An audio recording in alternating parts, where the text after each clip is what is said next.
another Michigan DB to add to the mix here.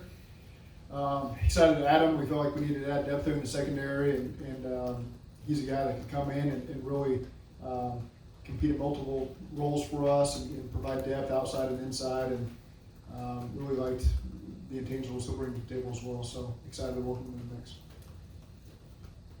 Did he come on the radar even as you were watching Dax Hill last year? You know, is that a thing where you're like, these guys can play well together?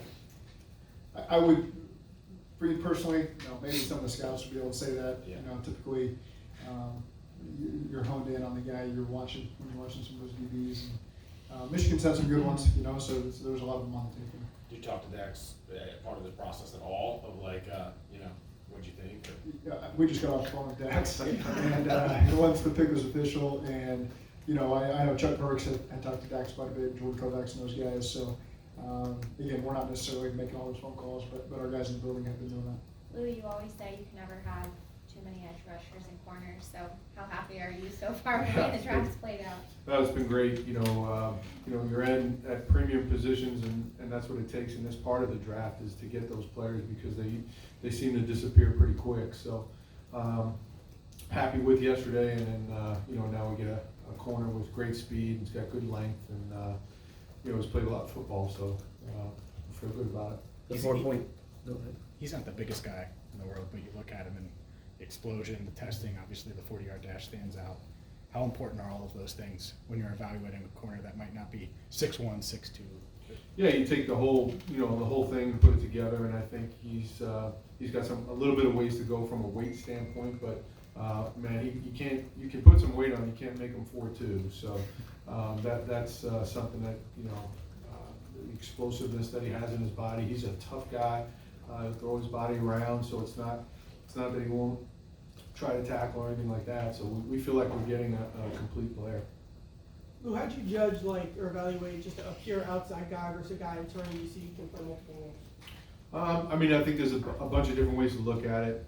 This guy, I think, does have some flexibility, but we're certainly starting outside, and he's done some of the inside work. I think yesterday we were talking about it's over 600 some odd snaps outside, so he's primarily an outside guy. But you get him in the building, you move him around, and you see what we thought we saw on tape, and we think we got a guy that can do some different things, and we'll see when we get him here. Could he kind of be this year's Dax Hill? Oh, we'll see. I don't know. We'll see how it all plays out. Lou, you lost two veterans in Vaughn and Jesse, obviously, and now you guys are building a very young but talented and fast secondary. How do you think it's playing out so far?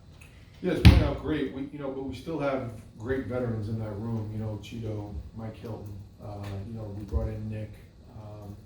Mike Thomas is in there. We've got guys that have been around this league for a long time to teach these guys, our way and the right way to do things. So we'll miss those guys, but we've got great leadership and great players in that room still. Zach, after choosing Myles Murphy last night, you talked about the importance of putting pressure on the quarterback. This is the other half of that, right? In the current state of the NFL, defending the pass, you got to have both, right? No doubt. And this guy's just competitive. And Lou mentioned toughness, and that's what you see. That's the perspective I look at from the offensive side of the ball is these DBs, man, the ones that compete and are tough are valuable, and he's got the speed to match it. And he's played in pro systems before in Michigan. So we certainly value that as well.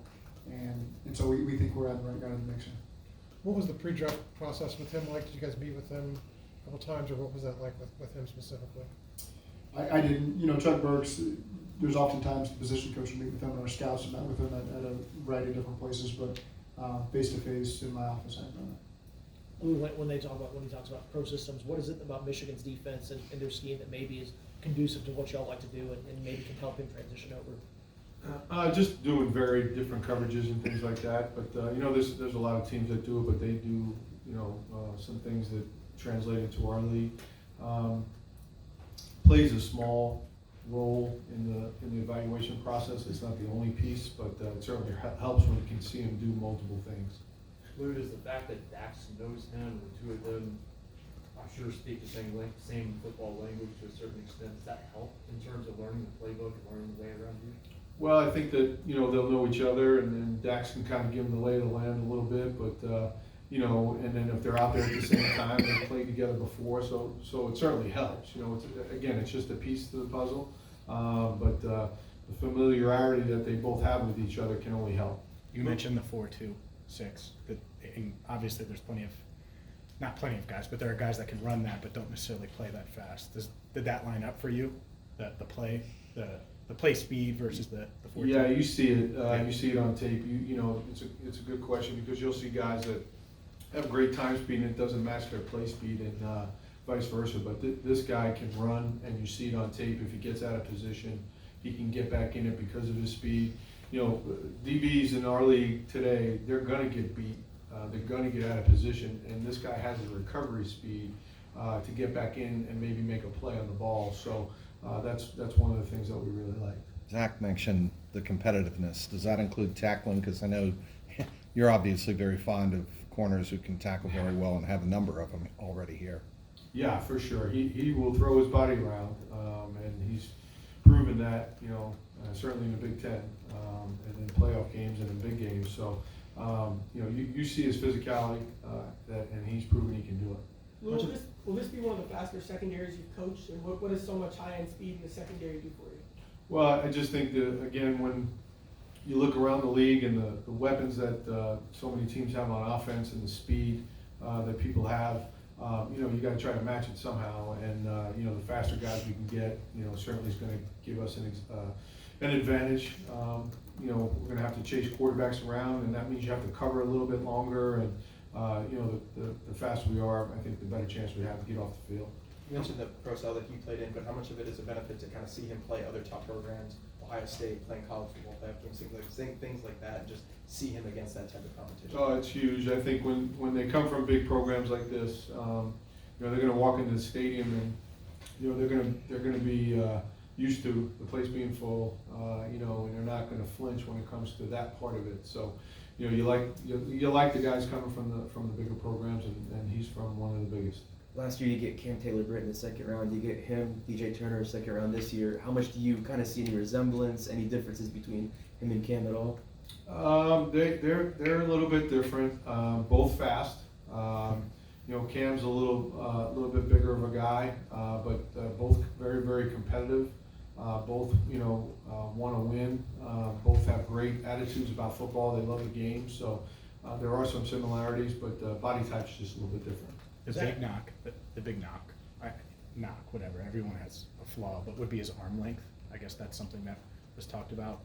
Does his quickness, speed, all of those things, does that help make up for it? Is that what you saw? I just think the way the guy moves, changes direction, not only in the long part of it with his long speed, but he can really, in the short area, quickness stuff is really excellent. So I think that helps offset some of the other things.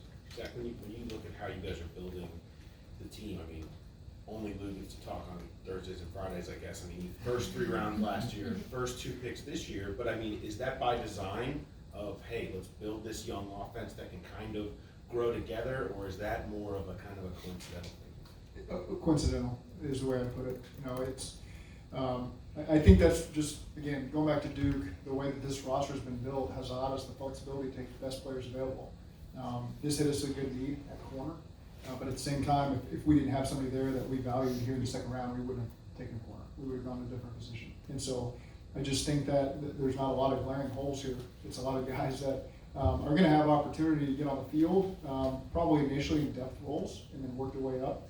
And that's ideally the way that you're going into the draft. You're not seeing a glaring hole at a starter role that you got to fill. These guys can come in the right way and learn the systems, and then integrate themselves in the locker room and start to earn more playing time. And so that's just a credit to how our scouting department's really built our roster and allowed us to go into the draft. And who knows, maybe there's an offensive player that you liked, and all of a sudden they get snatched off, and then there's the next defense player you got. And so I feel really good about how we're built, how we're continuing to build it, and just the way that we've taken really the best players available. There was a lot Do of. you like that? I mean, do you like a bunch of? Well, I like getting good players. Yeah, no, not that part. I know you like that I do. part. I know you like that part. A bunch of young players coming in together that kind of grow.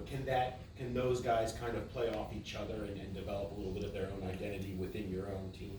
I think so. I think if they were the only ones and they were, just left alone as young players and they were just coming into a building full of young players, then I think it might be a problem. But the veterans that we have on the team and the way we go about our business, I think they're fortunate to come to us. And the way that our players treat them and will help them grow in this league, along with the coaches, obviously, is second to none in my opinion. So. I think it's an advantage for us, and I think it's an advantage for the young guys to come into our building. Zach, there was a lot of movement ahead of you. I had a pick 60 there. Was that a little stressful while watching the guys move up and No, and, you just never know what position it's about. It does seem like there's been a lot of movement. It feels like more than normal. Yeah. So that's just the way it goes, and you just sit tight and hope the player that you want is there, and DJ was there for us, and so we were excited about it. Zach, you've let Lou dominate the draft so far, again, in the first 2 rounds. Is there a point tonight where you think offensive weapon, is that something this team might still address? I think we're in a good position to keep taking the best player available here, and obviously we checked some boxes at some key spots. But I still think that there's good players on the board that we had high up there that we're hopeful will be there in the second round for this pick that may still be around. And I can't wait to get up there and see who the last 5 picks are and if we lost anybody we like. But that's just kind of part of the fun of day 2 and seeing what's around there and what other teams are valuing. If DJ was off the board, would you guys have been looking at another cornerback at that pick? Yeah, I won't go that far to say what our next need was there, but there's still good players that we like there. Following up on need, Cheeto's coming back from a torn ACL. Cam Taylor-Britt's played 1 year. Sidney Jones has had some injury problems in his career. How vital was it to not only add depth, but to get a guy who, if pressed into service, can play and play a significant role right away? I believe if there's 2 positions you can say you can never have enough players over 17-game season plus play, it's defensive line and corner. And so that's just, anytime there's a good player there that's going to help you, I don't think you're ever wrong, hitting at those 2 spots. And again, we feel like we've got really high-end players at all those spots, but it never hurts you to take a guy that you think fits your system and what you want to do. And you could argue a couple other spots, but those are 2 key spots to me. I think that you're never wrong adding valuable players there. Zach, when you look at it from an offensive perspective, what challenges does it pose when a defense has so much speed like you guys have? Yeah, that's the tough part is when they can rush you, like we can rush people.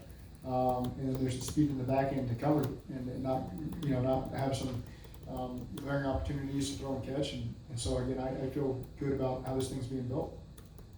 All right, thanks, Zach and Luke. Thanks, guys.